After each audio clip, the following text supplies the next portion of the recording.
everybody, and welcome to HardAssetsInvestor.com. I'm Mike Norman, your host. Today we will be talking about the oil and gas industry with my guest, Michael Neufeld, who is the president and CEO of Pegasi Energy. Michael, welcome. Thank you very much, Mike. So tell us a little bit about your company. I know you're located in Texas. Oil and gas, that's your industry. That's what you're involved in.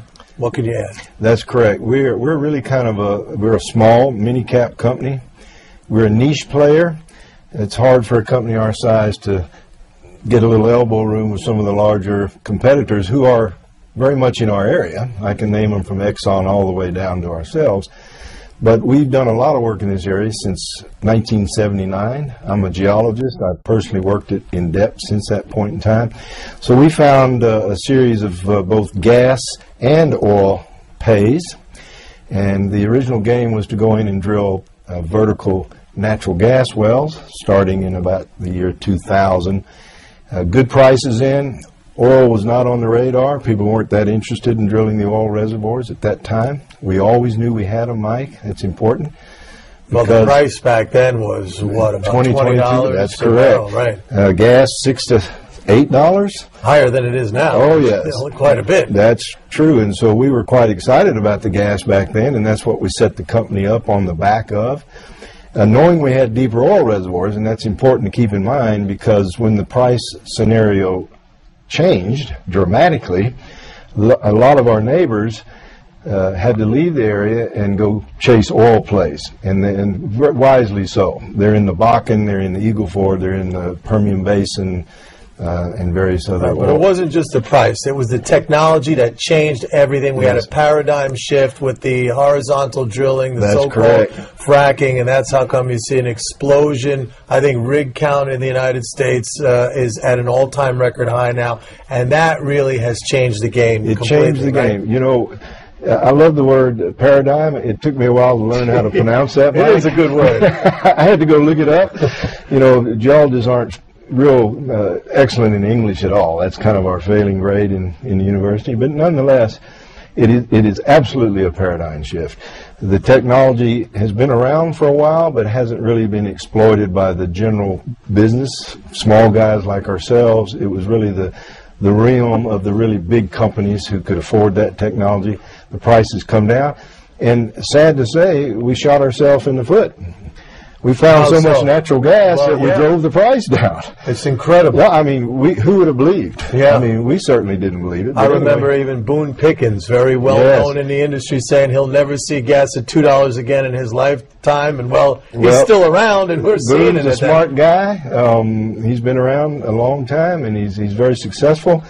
And you're right. You know, it's interesting you said that, Mike, because I've always found it kind of interesting that all of the oil and gas price predictors, those individuals who do go out and predict the price, I don't think anybody ever comes back to them and says, you know, you missed that call 5 years ago. Nobody ever. I haven't heard. Nobody gives a correction. Yeah, nobody's corrected Boone Pickens on that, and he's still kind of, he's good wheeled out there as the expert on the industry. And I would never take anything away from the guy. He's very successful. Explain how the technology works. I mean, you drill down vertically very deep, and then the drill goes sideways? That's right. Again, as I told you earlier, Mike, this is a situation where the geologists have recognized these poor quality reservoirs. We call them tight sands, tight oil sands, tight gas sands, tight carbonates, and tight shales, or just shales.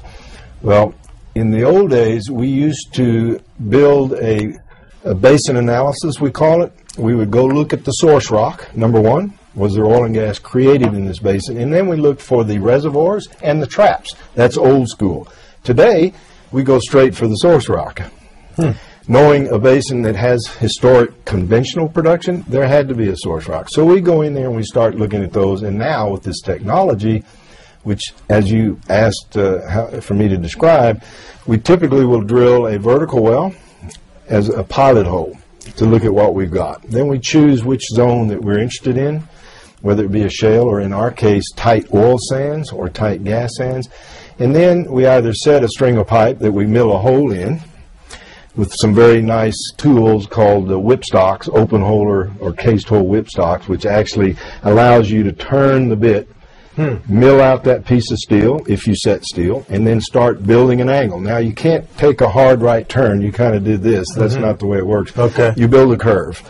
So if your target, let's say, is at 10,000 feet, you'll mill your hole at, let's say, 9,500 feet. And you'll build a curve over that 500-foot vertical distance like this. And then you'll finally go horizontal at your target, some distance out from your vertical well, usually around 500 feet or so. That's kind of the rule of thumb. So that's all set up with wonderful instruments that the industry has created in the last few years, how to, digital stuff, how to read where that bit is at any place, like a gyroscope. Yeah, as a geologist, I'm sure it must be fascinating. Because absolutely fascinating. And then you extend the well to whatever distance you're going to drill. Originally, people would drill out 1,000, 2,000 feet. A small company like us, we have a beta well in our area. We've drilled 2,000 feet. That allows you to do what we call a multi-stage frac, about 5 stages to 8 stages.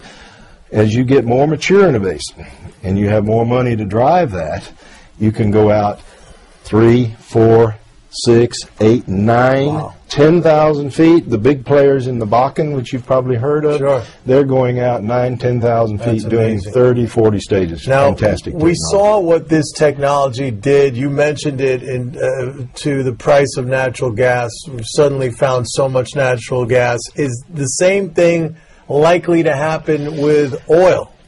As a geologist, I would love to say yes, but I'm afraid I can't. Why? That's Mother Nature coming into play. Gas can exist at a higher temperature than oil. Oil breaks down around 350 degrees Fahrenheit. So the deeper you go in the earth, or if the earth just happens to be hotter at that point due to great depth, magma chamber, heat, thermally heat coming up, it's going to crack that oil to gas. All right?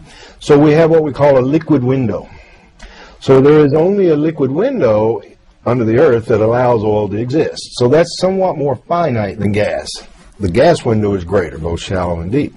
So to answer your question, there's more gas available than there is oil. The second thing is the permeability to gas is higher than the permeability to oil. What that means, the gas can move through the rock in small spaces easier than a liquid can. Liquid oil. Now there is liquid within the gas. As it rises, it comes out. That's condensate. You've heard the word condensate.